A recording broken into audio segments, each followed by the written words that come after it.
This Sunday. Every Sunday. Side by side at the microphone, from the green light to the speed trap, Chris Switzer and Ray Garino calls them as they sees them, and you better believe them. Here! Relevant news, biased opinions, and outright bullshit regarding every aspect of automotive culture. Gas with mechanical trickery never before revealed over FCC-regulated airwaves. Thrill to the explosive tension as Chris and Ray cuss each other down the track and barrel roll across the finish line, laughing at certain disaster as they shake hands with the devil.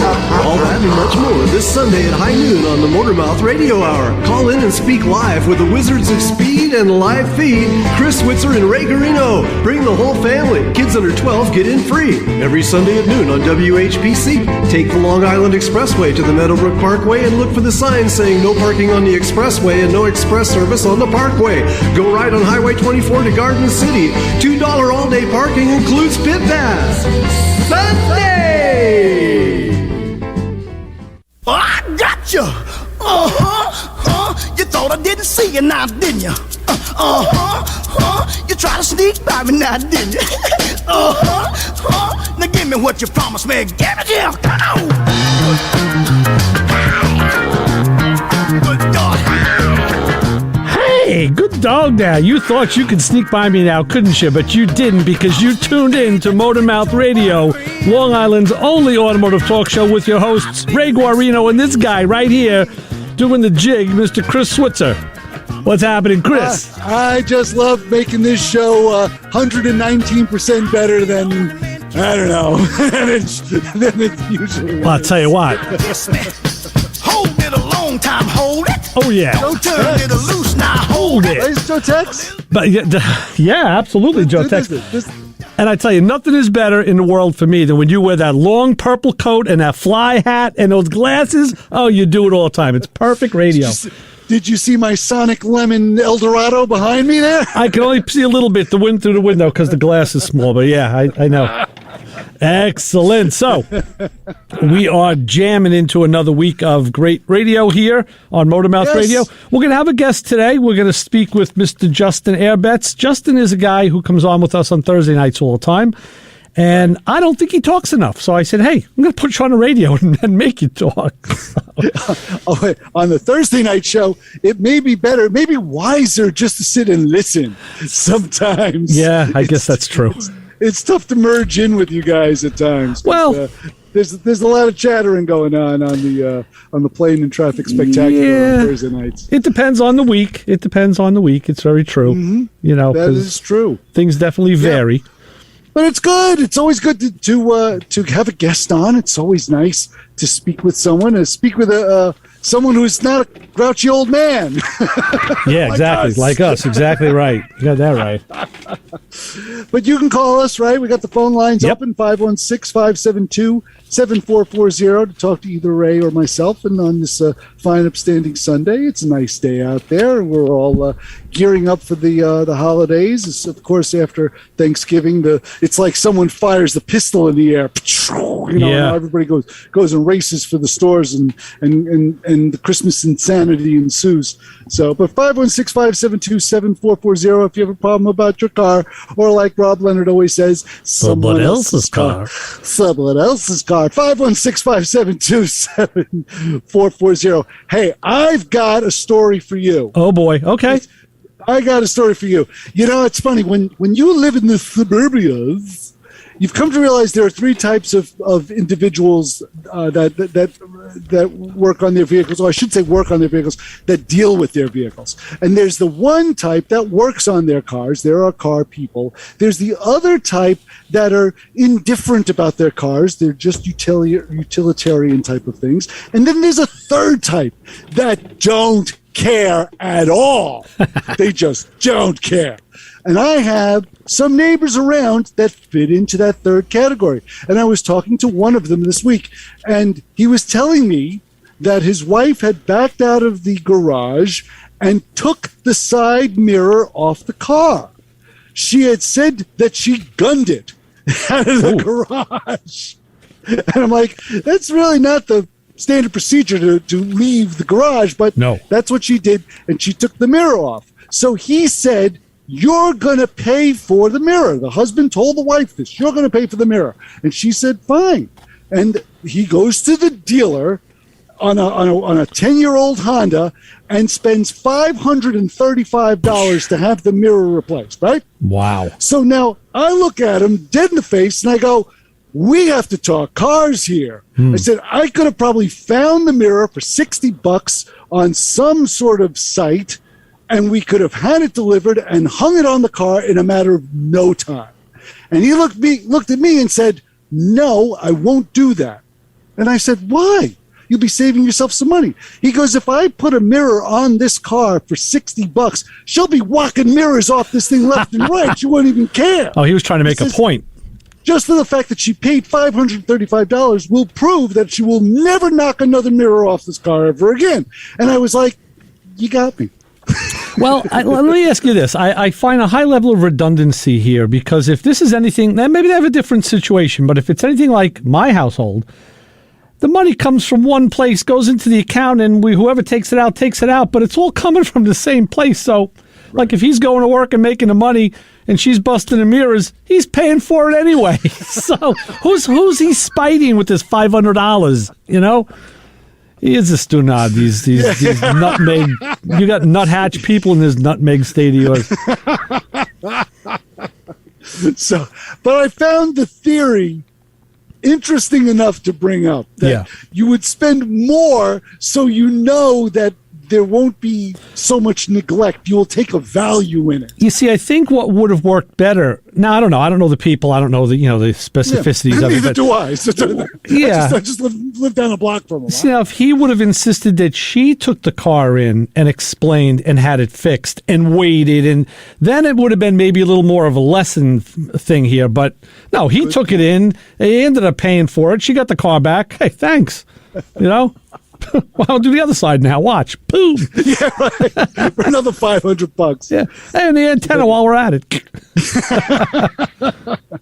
But yeah, and it's kind of funny because I had a couple of weeks prior, a buddy of mine has a Subaru, and he has it's the Crosstrack Subaru, and then he whacked the mirror off it, and he went to go and replace it, and would not spend the $500 plus whatever it was at the Subaru dealership, and called me and said, what do we do? How am I going to fix this thing as quickly and as easily and as cheaply as possible? Yeah. And he was actually looking for a black one. He needed one that was black and not one that was a particular color. He needed the black one. Okay. And I spoke to him briefly about it, and I said, have you tried, I think it was like carpart.com, I think it was at the time. Yes. Yeah, I think that's what it is, carpart.com. Sure. And he was like, yeah, I'll give it a shot. And sure enough, $60. And they sent it to him at his house.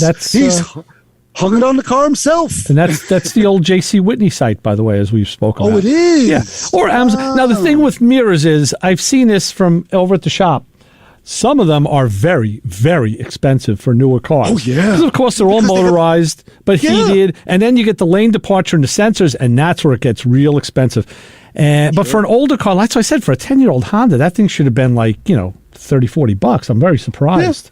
Yeah. And unlike the American cars, we have to take the door panel off to get the access. Most of the Japanese cars have that little triangular the thing in the front of the window. You pop it off, and there's your three 10-millimeter nuts. Done. So it's easy breezy. The plug is right there. Right. Not a problem. You can have that thing swapped out in half of an afternoon. Yeah, not even. Yeah, it's true. Like you said, 3 10-millimeter bolts, and the thing is falling off the door. Right. But yeah. So that was my week of adventure. Wow. in automobilia, I almost took the big boy out yesterday. It was a beautiful day up here in the Nutmeg State, and I was going to roll it out, but instead I was responsible. Okay. I had to dig out from a whole pile of leaves. Oh, wow. And it's kind of funny because up here, I always call this the land of the two-cycle motor. Yeah. Because everybody's running a leaf blower up here. Sure. And you have a constant stream of that noise. Oh. Yeah.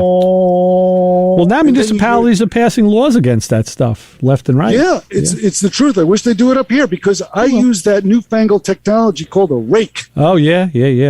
What are these people so afraid of rakes for? Too much work. Everybody up here is afraid for it. Oh, yeah, but it's easier to strap on a 40-pound motor on your back and wave this vacuum cleaner tube back and forth, back and forth. It's fun. And it's fun. Well, I'll tell you, years ago, I had the handheld leaf blower, and because of my back and the sciatic problem I have, just even that weight hanging off one side of my body would trip the sciatica off. So I ended up buying a backpack because now it's centered on your back and you have the wand. And I tell you, that thing's a blast. But the idea is you don't put it on 200 miles an hour. You put it, somewhere below half, and you can actually work those leaves where you want them to go instead of just blowing them all over creation. I don't know. Well, whatever. Well, there's two types up here, and there's those types that have it on 200 miles an hour and blowing the leaves into their bedrooms on the second floor. And then there are those people that I don't know how they run an electric leaf blower. I don't understand an electric leaf blower because all it does is like it's like the heat in any British vehicle. It's like right. That's all it's doing. It's blowing. The leaves are like laughing. Like I have all you got, buddy. I have my old electric leaf blower that I had back in the 80s. It was a Craftsman, and I just kept it in the shed. Didn't use it, and I went to the gas stuff. And what I finally did is I brought it to the shop and said, "Hey, you know what? We could use this just to blow the bays out, just to blow the crud that comes in, the leaves and all. So we use it over there, and it's But now I have one that's actually I have a smaller one. It's a Black & Decker, and it's battery powered. Wow. Yeah, and now Ryobi has a line, and there's another E line. It's everything is green, and their line they sell it in Lowe's and Home Depot. They have battery powered stuff too. So yeah, that's the rage. Now you just got to remember, of course, to charge the batteries. Right. But exactly. No, that's for sure. But that's my lament. Yeah. Well, I have a lament for you too, and this goes back to speaking about new cars. I got this off the New York Radio message board this week. And it says here, it's a quote from a linked article that I did look through. It's quite a lengthy article. Let's see. It's a quote from the linked below Radio World article that you have to dig for, and it's about AM radio in newer cars. Now, they've been talking about that for a long time, getting rid of radios. Well, removing it. The clipped quote is, in electric cars, they're talking about fully electric vehicles, electric car problems where the drivetrain makes so much electrical noise that including an AM radio is just way too expensive because of the required EMI suppression. So these experts feel that AM is going to be gone because of the interference with the electronic workings of these EV vehicles, or the EVs. Wow. So now there's a real reason why AM is going to get axed. It's because I guess they don't want to put the big capacitor in anymore. I don't know. Yeah, because if you think about that uphill battle of trying to keep a clear AM signal with all of that electrical activity going on, that's impossible. Yeah. That's impossible to do. Well, there's a thing called filter bands. I mean, we've been dealing with filter networks, RLC networks for many, many years, so I'm also wondering, I have an issue with the AM radio, and because I'm thinking maybe a better antenna would do the job. Because what I did with the Chrysler, I took the standard antenna out of the car and replaced it with a power antenna. Oh, I remember that story. Last year's lament. That went on for about 8 shows. If you want to go back and listen. Oh, it did. Yes, it did. But the problem I'm having and continue to have with it is I get a suppression noise. I get an ignition noise, I should say. Right. You could tell it's on one wire because you get a steady buck, buck, buck, buck, buck, buck, buck, buck as the engine is idling, and it increases with the speed and decreases with the rhythm decreases when it slows down and increases when it speeds up. So I know it's not the alternator. I know it's coming from one of the ignition wires or one of the spark plugs. But of course, this happens with the power antenna, not the regular antenna. Right. Like you could unplug the power antenna and plug in the regular antenna, hold it up, and it's clean. But then you unplug it and plug it back into the power antenna, and it's going buck, buck, buck, buck, buck. And I still can't figure out what that problem is, other than the fact that I think I told you I had to mount the antenna on a 45-degree angle, so it comes up because Chrysler, in its wit and wisdom, mounted the blower motor right under where the antenna hole is. Mm-hmm. And I wasn't planning on drilling another hole in fender. Yeah. So I compromised and mounted it where it's going up at an angle. So the antenna mast clears the heater motor, blower motor. Well, as long as it ain't the alternator. Ain't the alternator. Well, But that's the problem. You go to look online to find the problem for radio noise, AM radio noise, and everybody blames the alternator. Yeah, sure. And I'm like, but that's not the Well, noise. because it's a big AC generator. That's why that's the biggest source. That is the source. But what you could do is, if you really believe that it's an ignition wire, which could be very, I think that's a good guess, you could pull one wire at a time with the radio on and see when the noise goes away.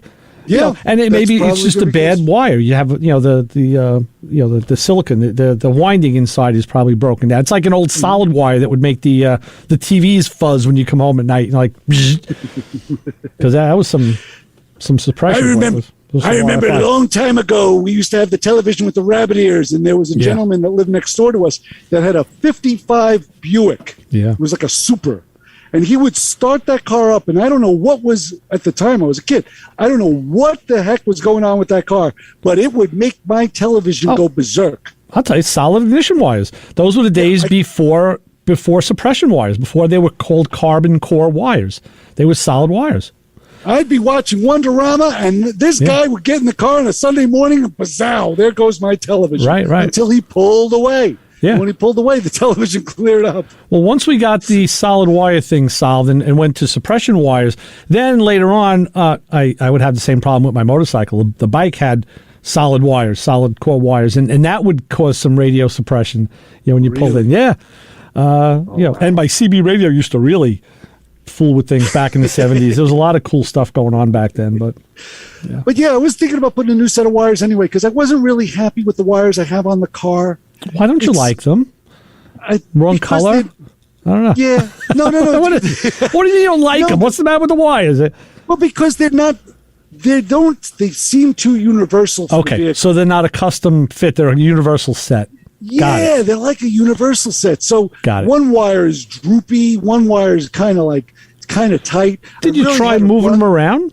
Yes, I did. Okay. And I found that the combination, this was the best combination I could find. But I always felt that it really shouldn't take half a day to hang a set of ignition wires on an 8-cylinder car. Right. And this one did. And I had to really put a lot of clips on to keep it away from things because I don't like when the ignition wire drapes onto the wheel well. I don't like to see it draped over anything or rubbing on anything because you're just creating problems. And that's basically what I like to do. I like to pop the hood and look and make sure all the wires are as touching as minimal amount of things as possible, just because you're just saving yourself a ton of grief. And when all the wires are run really well, like on the LeBaron, all the wires on that car, when I bought the set of wires for it, ran beautifully. They all are exactly the right size. They all run and flow the way they should. They all fit into their clips so nicely. I like when it looks like water coming off the distributor. It just looks like this artwork. I love that. And I will spend countless hours getting it to look that way. And just this car it looks good. It doesn't look bad.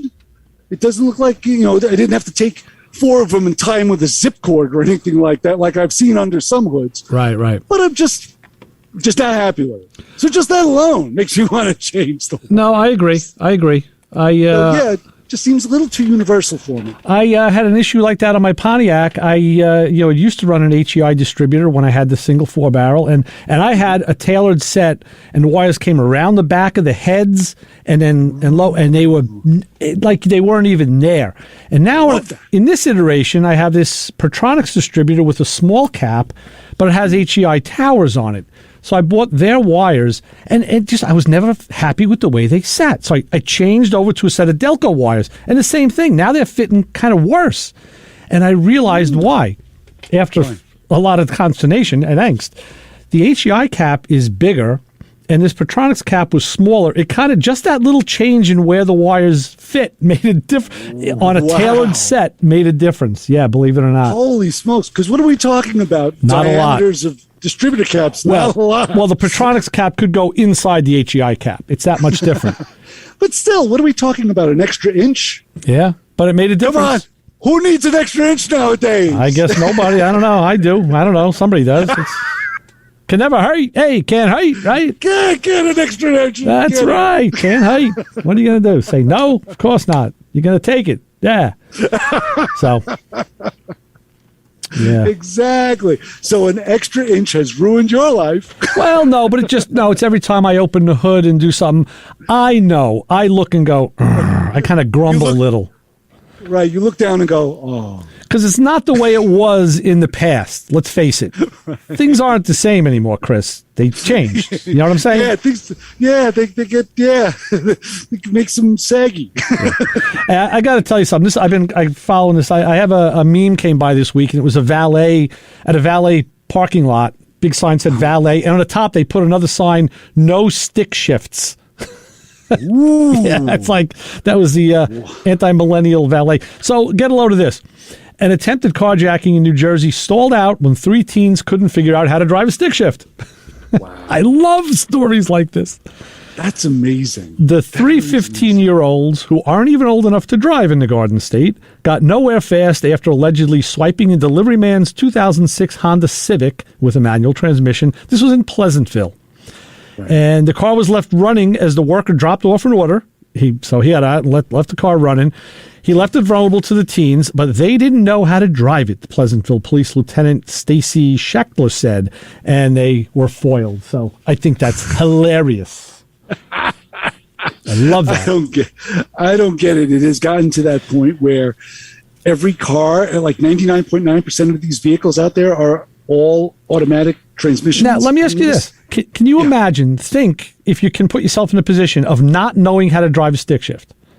And now you get in this running car figuring you got the gravy train, and you know what the e-brake is, and then you get in and you say, what do I do? Where's drive? So trying to jam the thing into, like, you're moving the stick and you want to go in a straight motion because that's how automatics work. Yeah. And it's not going to, it's going to flop around. And then, like, what do? You got to be like, it's broken. There was a time I went through a couple of years without mastering the art of a manual transmission, and no one would really. All the years I've known you, yeah. Which is about 20. Yeah.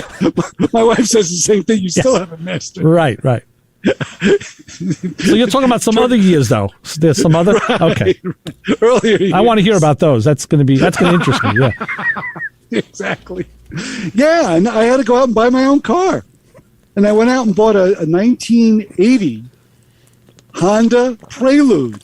Remember those Quaalude? I love those Preludes? cars. I think they were the nicest looking design cars Honda ever made.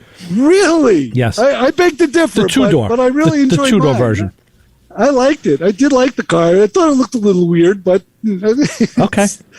Beauty is in the eye of. But yes. But it had a 5-speed, and I remember driving it home and being completely aware of how one drives a stick shift. But I made the mistake of getting off the parkway, and I got out of fifth gear, and I dumped it into first. Oh! And I'm still coming around the corner doing like 45 miles an hour, and I let off the clutch. And then it went to... I'll tell you something. In later years, the Japanese car companies figured out guys like you, because my Mazda, the 06 that I had bought new, you couldn't do that. It wouldn't let you go from fifth to first. It wouldn't? Yeah, there was like some kind of internal lockout. Yeah. Well, after I scraped my face off the windshield. Yeah, right. And got your rear end off the guardrail. Yeah. That must have been a sight. Note to self, no power downshift. One gear at a time, maybe two. That's about it. Right. Don't be that efficient. Yeah, I was a big fifth to third fan. I do that a lot. 5 to 3, yeah. Get the motor to wind up a little bit. Well, you want to keep it in the RPM range, yeah. Right, but fifth to first was no. That car had one of those speedometers where the tack was inside the speedo. Oh. It was in one cluster, like an old Mopar. Like an old Mopar. They did that. The tick-tock tack. It was inside the clock. The tack was in the clock. Right, and this was like a crescent. So the clock was in the tack. Yeah. all the way to the extreme.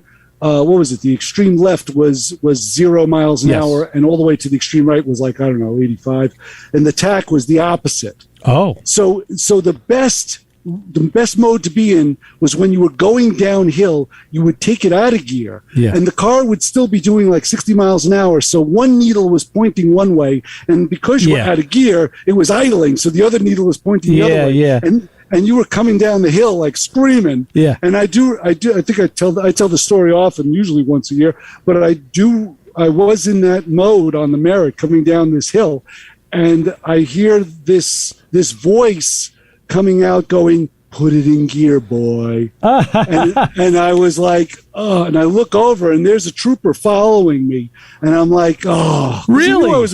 He knew I was a projectile at that point. Wow, I'm surprised. So here I am trying to dump it into fifth, like, because I was doing way over the speed limit. I'm surprised. And you know what? I got to say, I've never heard that story before. That's the first. Oh, wow. You say it all the time. I've never heard it. Yeah, holy smokes. Now I really am getting senile. Yeah. Well, I'll tell you what, to stave off senility, do we have a bottom of the hour honor group that we can go before we go to our break and then our guest? Of course we do. We have a bottom of the hour Motormouth Radio Honor Group of the Hour. And for the holidays, drivers who celebrate in the holiday tradition of purchasing a Christmas tree, mounting it on their roof, and getting on the expressway doing 70 miles an hour. Nothing like watching the SUV full of screaming kids with the aggravated parents passing you at an incredible rate of speed with the symbol of the Christmas holidays flapping dangerously on the roof in the breeze. Nice. So, what do they do to keep the tree hunkered down to the vehicle? Yep. They take cheap twine and tie it down at multiple points around the windows, which acts like steel wool on the finish, wearing away at the clear coat and eventually through the paint in one trip back to the house. So if you see that SUV with the bouncing tree on the roof coming up fast in your rear view mirror, gently get out of the way and let them by. Or if you are that individual racing at breakneck speed to get the tree back to decorate what's left as quickly as possible, use your wife's car because she really doesn't care. And pat yourself on the back because you're part of the Motormouth Radio Honor Group of the Hour this week. Jeez, what do you do? If I can find an acting coach to help you write these damn things, it's gonna be like a 4-part saga soon. And I tell you what, I like to capture the spirit. I know you do. We did that last night. We got our Christmas tree, and I had the guy come, and he didn't want to always net. I'm like, no net. Don't net it. And luckily, the guy I found is from Queens. He's from Fresh Meadows. So, and I told him, I said, yeah, I hang in Fresh Meadows. I know the guys. What do you do? Is it Fresh Meadows? So he said, no net. He goes, oh, why? I said, because the first thing I'm going to do at home is take it out of the net. And it's the hardest part about a Christmas tree is taking it out of the net. So he goes, I'll put it on your car. Okay. So I threw the blanket on top of the car, and then I said, none of that string. I got my cinch straps. I'm like, and Jenny was with me. She says, we got this. We throw the thing. She knows, open the doors, throw the straps through. We hook them in. She knows. He's like, man, you've done this before. I'm like, look, dude, it's not my first Christmas tree, okay? Come on. We've done this a long time, Not my first rodeo. And I tell you what, just to make sure we get it right and we do everything with that we're safe, we make sure that Sundays at 8:30 a.m. we tune into Jewish Talk, where Rabbi Pearl thinks in Jewish but speaks in English, so he speaks to us. That's right. Yes. And his show features the best in Jewish talk and issues affecting the Jewish community, but it affects everybody because he's got a lot of good words to say. He's a very wise man. I like that guy. So, with that, we're going to take our bottom of the hour break. I am going to, we're going to be talking to Justin Airbets from American Gases. So they built some cool stuff, and I think they might have even had before I saw Thunderbird, a Lincoln in the shop. So let's see what's going on with that. We'll be back with more Motormouth Radio and Justin and Chris in a few minutes on 90.3 WHPC. Keep it where you got it. My pappy said, son, you're going to drive me to drinking if you don't stop driving that hot rod Lincoln.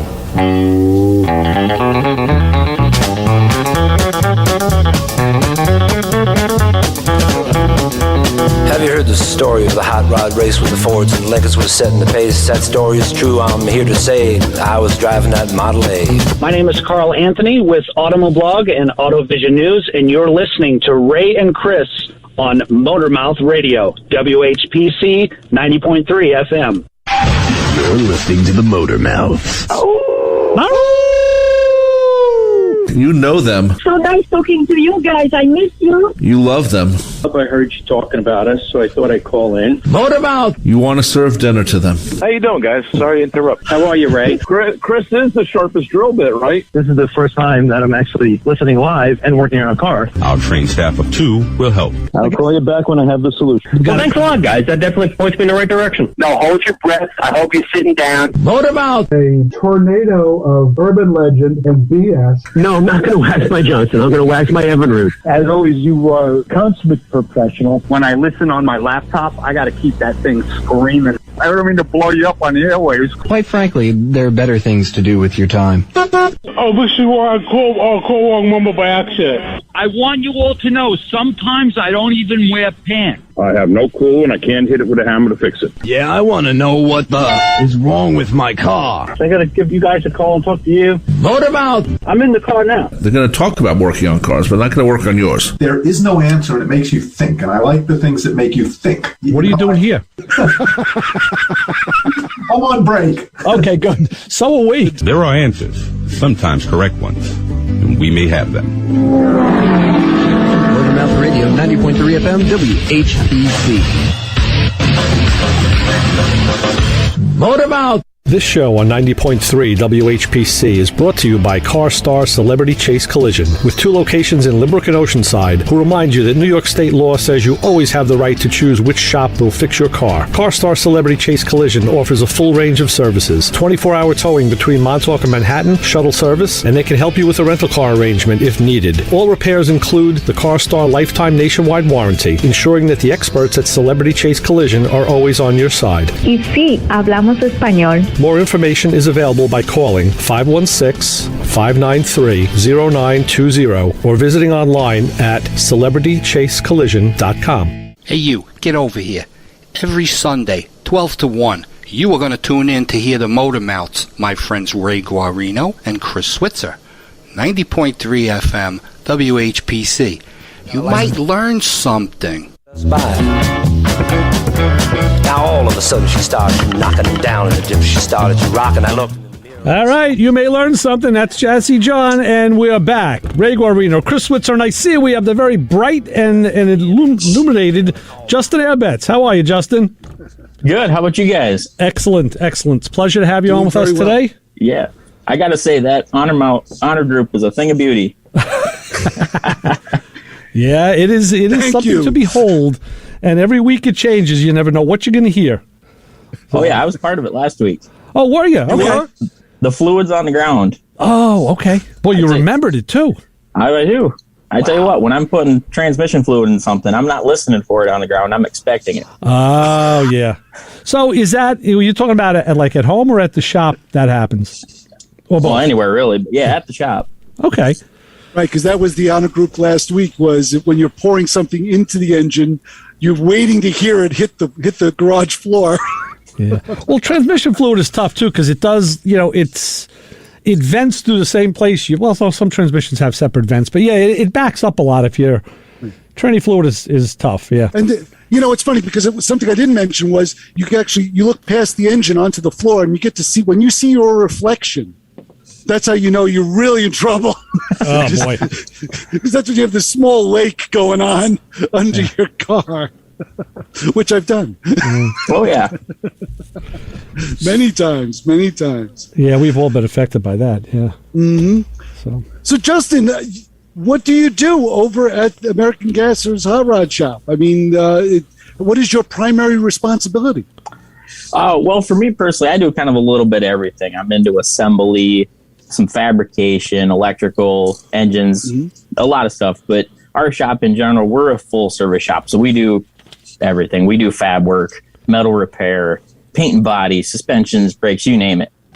Pretty much everything but custom interiors. It's so funny because everybody stays away from that. Well, it is a thing unto itself. Word has it that you're a pretty damn talented exhaust fabricator and welder, huh? Not too bad. I really enjoy it. I've done a handful of them now. I'm probably set to do one this week here. We got a 62 Impala in that we're going to be building a set of headers for and an exhaust. So that'll probably be another project I'm on. So you get those box of curves and all, and you got to sit and play Jenga puzzle. Oh, yeah.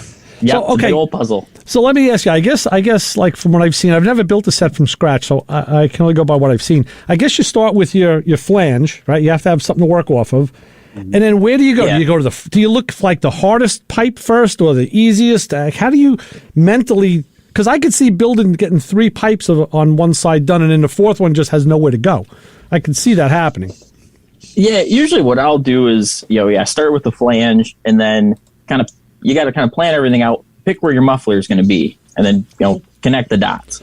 You get that side done, kind of mirror it on the other side, and then same thing with tailpipes. Okay, I want them to come out here. Let's figure out how that's got to work. Well, I would think once you get to the back of the car, that's where it gets easier. I'm talking about making those headers because you have you have steering components, you have suspension components, you have chassis. That all has to come out nice and clean. It's got to look good.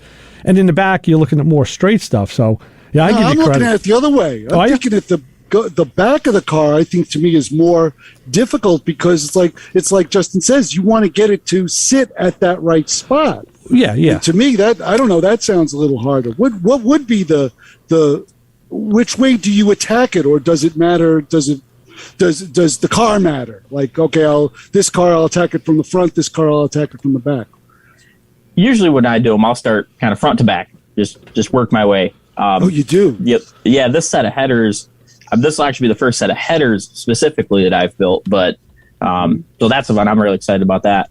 But yeah, typically, like I say, you'll start at your collector and just shoot to the back of the car. Wow. Okay. Yeah, because I would think that would be. Yeah, I guess you could probably any mistakes or any variables would happen down the length of the vehicle, and then you could probably fix it and straighten it all out by the time you get back there. Yeah, and I've seen the guys. You'll set up your jack stands, set up the mufflers, kind of set up the pipes to do it kind of dry, and then kind of work it in from there. But I still think those headers are the hardest part. I don't know. Now these are custom headers, right? So you're building them from scratch? Yeah, not too many people make W motor headers for a 62 Impala with a Roadster shop chassis in it. So, right, that's the black car with the 409. Yeah.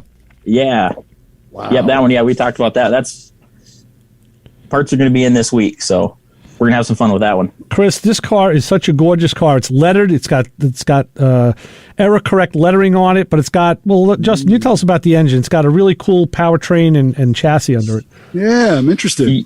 Yeah, so the guy had the car built super duper nice. Had the original X frame that was boxed, had Global West suspension, a really nice 409 in it, and we yanked all that out. He's got a Roadster shop chassis set right up, came right from them, and an all aluminum 509 cubic inch W motor. Yeah, that's cool. Wow. So I'm thinking with the Roadster chassis, you probably have a lot more room than with the X frame, because the X frame, there's metal everywhere. It's like tough to run a dual system in something like that, where I'm thinking a Roadster chassis would probably be better. Whatever chassis would probably be better than what was originally under there. Yeah, the one nice thing about the X chassis that was under it before was he was able to take fender well headers and kind of run everything outside of the chassis and tuck it under the car. Roadster shop chassis has a little bit more bracing to it. I mean, they're a pretty stout piece. But yeah, we'll work through and get it tucked up where it needs to be. Wow. And it's got is the rear fairly stock, or is it narrowed down? Is there any more difficulties under this vehicle that you'd have to compensate around? Yeah, a little bit. I mean, it's all set up with the 4-link and the 9-inch. The way the car sits now on the Roadster shop chassis, it is a little lower than the factory chassis. So we got to make sure ground clearance, everything's tucked up a little bit higher. But that's a pretty common issue we run into. Yeah, and again with headers, when you're making those bends, there's nominal radiuses and all that you can make, and at some point, ground crashes into pipe, and you don't want to do that. It looks ugly. Yeah, not typically. No, you guys are building some beautiful stuff. Of course, you're Willys specialists, most people think of gases, they think of Willys. I think of a lot of other stuff. And the Cougar you guys are working on now, I was asking you about that last week. That's a beautiful looking car. Another one just coming along nicely. So how many guys you have in the shop, Justin? There's only a few of you guys, right? Yeah, we've got 11 people total, counting the boss, the guys around it, the secretary.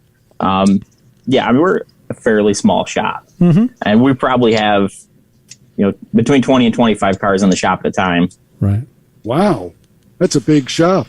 At least big here. From where we are in the Northeast, you can get 25 cars under one roof at one time.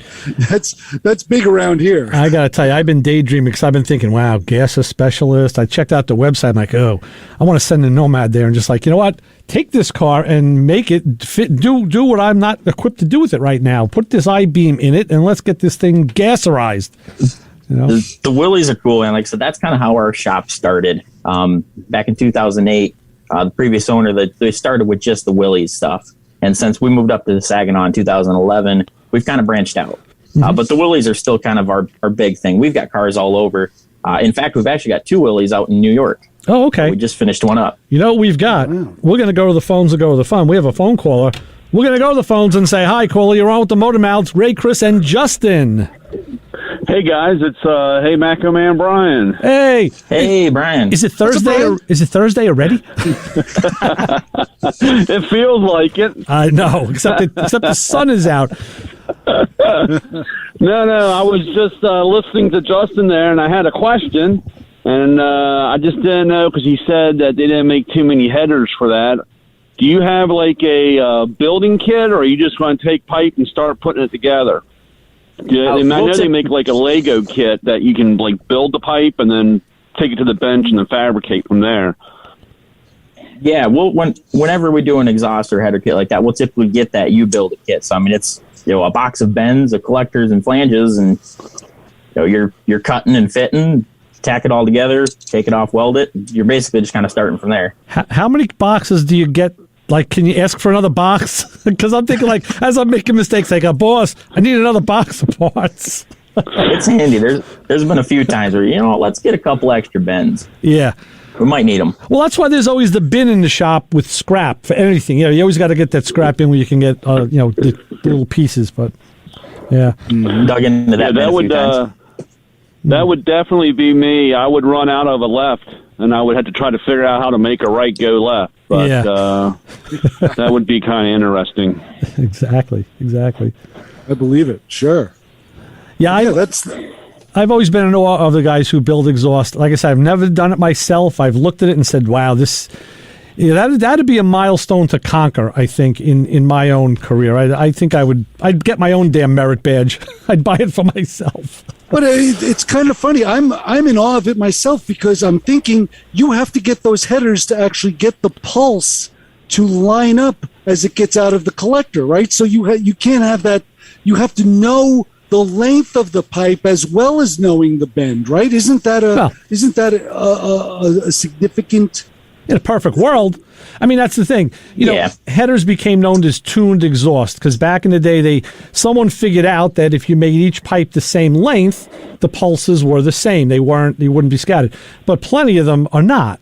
Let's face it, a lot of them, especially the lower priced ones, aren't. And on a street car, it doesn't really matter, I don't think. If you're looking at a race engine, of course, every little, every little bit helps. I'm sure Brian always had the best headers on that Mustang, right?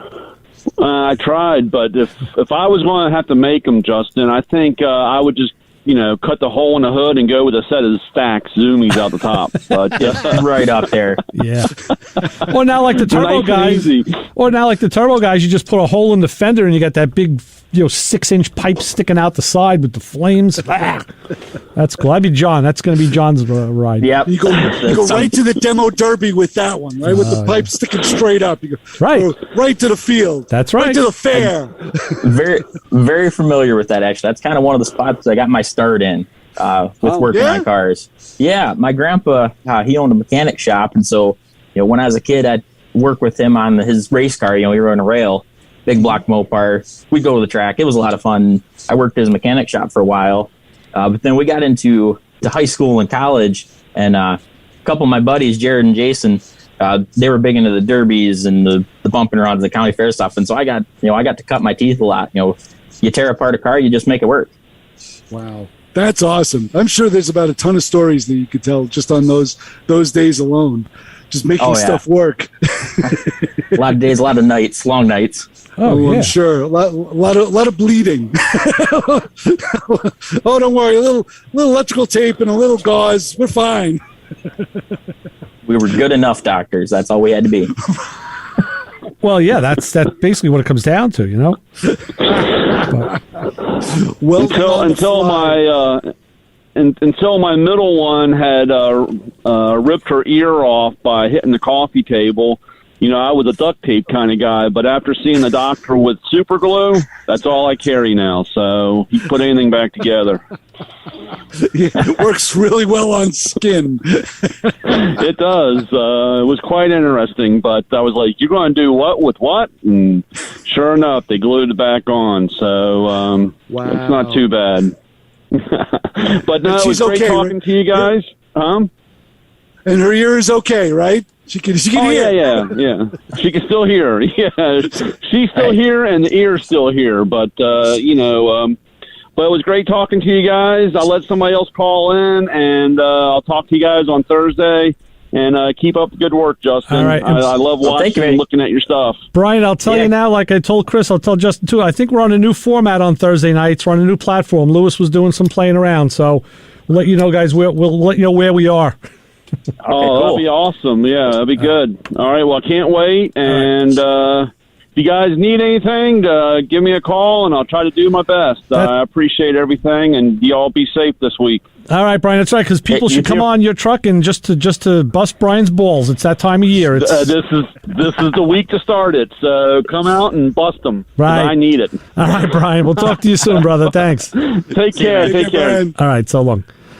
All right, that's our own Matt Goman, Brian, calling in to check in and stuff. So 516-572-7440 if you'd like to speak to Justin Airbets from American Gasser Hot Rod Shop.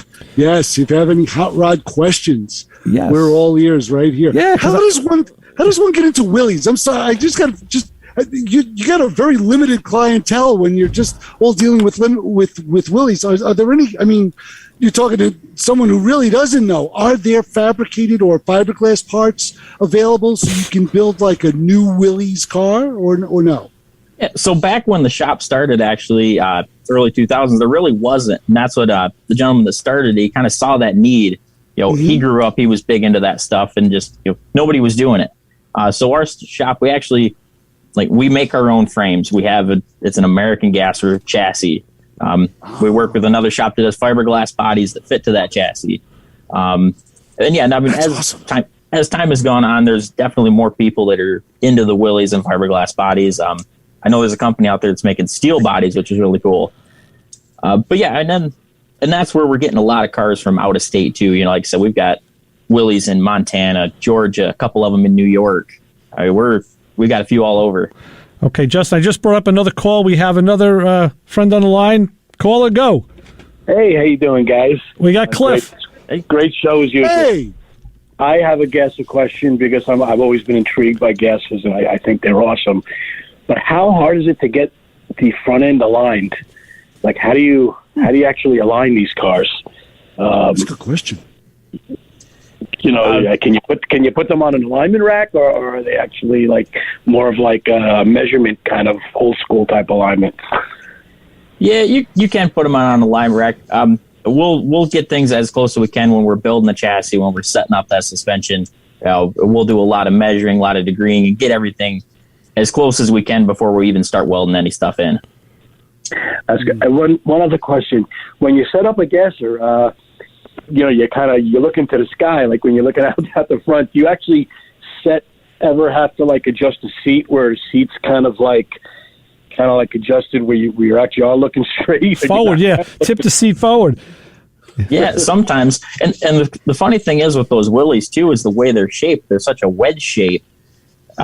You'll see some cars that are built, you're actually kind of facing almost the other side of the car. It's like a Model A in a way. Yeah. Yep. Mm-hmm. Not quite as bad, but they're definitely like that. Right.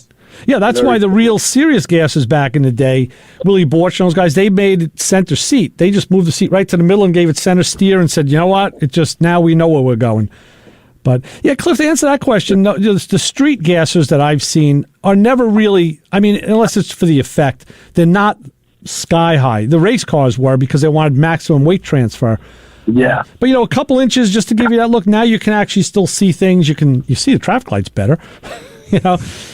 And if it's really bad, you make a little hatch in the floor, like the like the Dragon Wagon or the Hemi under glass, or the wagon. And you just pop the floor and you look down at the street. Yes, I saw that Hemi under glass. I think didn't Jay Leno? Didn't they roll that car? Yes. 3 episodes. Yes.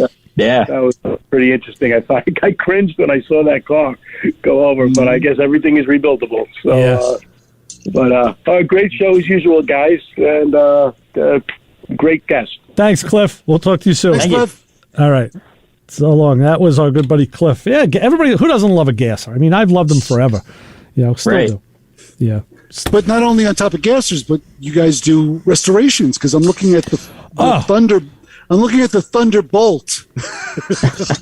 Chris found some inconsistencies on the website, Justin. Yeah, that's another good one too. We're really into everything from your 20s and 30s hot rods up into brand new performance stuff. We've worked on Hellcats and Chargers and Challengers, all that good stuff too. But yeah, we do, like I said, kind of a lot of restoration, resto mod type of stuff. Couple different pro street cars. We've got a handful of them. We got 3 cars we're taking to Detroit Autorama in March. That kind of runs a gamut from a restoration to like a pro street Camaro. We've got a slammed Oldsmobile. I mean, we're kind of just, we do everything. All right. We did something else too. We went to the phones again and went to the fun and said, hi, you're on with the Motor Mouths. How's it going, guys? Hey, Vic. What's up, Vic? I caught you in one. You said Wild Willie sent to drive. That's a halted. Gases, you have to drive on the left side. You have to drive on the left side? Yep. Why is that? Was that a regulation, an NHRA regulation? Yep. Okay. Yep. Have to stock the position. And also a question. I was wrong again. Oh. Not wrong that bad, though. But yeah, well, I've been worse. Question. Yeah. When he builds the car, if you have a small block in it, do you move the motor forward to get your weight distribution against the weight of a big block or an Hemi? Yeah, we can move them forward a little. A lot of the stuff we're building is for the street. They're not typically, guys are typically not racing them. But yeah, we'll if we can, move things around to get what performance we can out of it. Yeah, like I said, certain cars. We just finished one up that had a 392 Hemi in it. You kind of just got to put it where it sits. Vic, I got to tell you, these guys are building a PT Cruiser with a late model Hemi in it. I've been talking about that's going to be cool. Yeah, last year's and next year, those Hemis. Okay. Chrysler's getting rid of them because the feds came down on them. Yeah. Yeah, and the year after that's going to be a big square electric motor. That's it. Exactly. Yeah. Another question. You sell them a lot with the 32-inch, 31-inch tires in the rear? Or people getting away from that? There's still guys around. I think the car we built for that gentleman out of New York, I think had 33s in the back of it. Yeah, people never rode one of those tires down the middle of the road. They're terrible. Yeah. Because they ride on the hump of the road. Most people don't know that, right? Yeah. Because I know people that went away from it. They hated it. And they put a regular tire in the back of the car after that. Oh, yeah. That involves a new rear end. I found out just by changing the street tires on my car from an M&H Racemaster to a, I forget what the hell Japanese brand it is I had to buy. It was only one tire size. It totally changed the way the car rode just by changing the tire, and it's the same size tire. So, yeah, there's a lot going on there that you don't know until you actually put it into effect. Yeah. That's why you ask a professional before you do stuff like that. Exactly. You do it in your own backyard. If you don't read up on it and all, you're making junk. Yeah. Well, and we all know we can do that pretty good, can't we? Yeah, we can. That's why you have torches and welders. Exactly. You just put it back together. Yep. That solves all the problems. Yeah. All right, guys. I'll let you go. All right, Vic. Thanks. Bye-bye. Thanks, Vic. Yeah. All right. Thank you. Resident expert, Vic. So how did you end up getting into the business? How did you get into the American Gasser shop? What was discussed during the interview process? So when I started out, I was actually we were moving around, and I worked at an engine shop doing reman stuff not long before, and I got a hold of the owner, they were looking to hire somebody. So I went in to kind of talk. I had some experience. I've been around, but just the willingness to learn and, the passion for it was really kind of, I guess, what set things over the edge. And it's important. It worked in my favor. No, that's great. And I find that's a big thing, too, with anybody that's looking to get into this, just the willingness to learn. Sure. There's so many people out there that have been doing this for a long time, so many talented people that are willing to teach. Mm-hmm. Well, that's you hit that right. We love to teach, and that's why we're doing this show 20 years. We're still trying to learn how to do radio. So maybe we're hoping someday we'll actually be able to do it, and, until we haven't done it well so far. We just keep coming back. Persistence is key. Yeah, that's it. Well, we are. We're stubborn. We're New Yorkers. Come on, we don't give up. They haven't fixed the lock on the door in the studio, That's from right. what I heard. Justin, I want to ask you. There's a car on your site. It's part of a car. There's an Olds rocket engine with a digital tri-power setup on it. Yeah, that's looking really, because it's an older engine too. What's that all about? So that's actually a small block Chevy underneath all that. Oh, cool! It's one of those conversions. Cool. Yeah, so that's we're taking that car along with a couple others to Autorama in March, and that's a small black Chevy in a 36 Olds business coupe, and we're dressing this thing up to kind of look the part. Painted it gold, got the valve covers that say the Olds rocket on them. Right. Just trying to kind of make it a little more period correct, yet right. It's going to drive and perform like a new car. Right. That's cool. What fuel injection is that? Is that a sniper system? That system's a FiTech. A FiTech, okay. Yes, great. Really nice. I'm very intrigued by that stuff. That's so cool. Yeah, we do a lot of the fuel injection swaps on street cars. The Holly Snipers, the FiTechs. It's a pretty popular thing to do. Guys are looking for a little bit more drivability out of the car. Right. And when those fuel injection systems are working, they're awesome. Right. Yeah, that's it. I'm still toying with the idea of doing one on my own car. Going from the 2 4-barrels to 2 throttle bodies. But yeah, you gotta get all the costs. It's a little expensive. You got to get some. You need a contingency deal.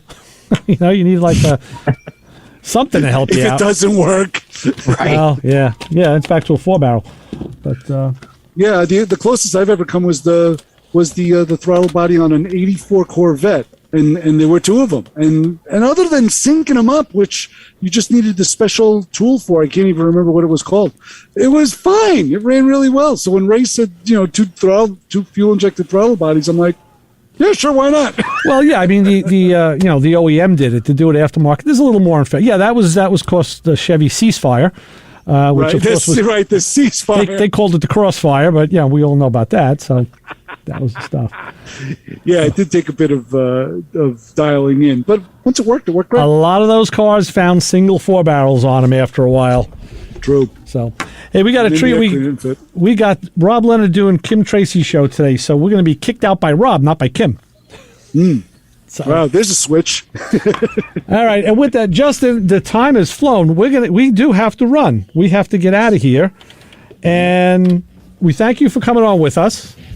Well, thanks for the invite. I've enjoyed it. We will have you back. We'll see you on Thursday night. I don't know what the platform is. I'll let you know when I find out, and we'll go from there.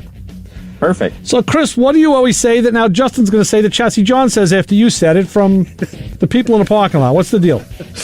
Don't follow us home, and especially not with a Willie's Gasser, because we'll see you. Exactly. For Chris Switzer, Ray Guarino, Justin Airbets, thanks for coming on, Justin. We'll see you on Thursday. Thanks for coming. We'll see you guys. Have a good time. Out of here. 90.3 WHPC. Bye.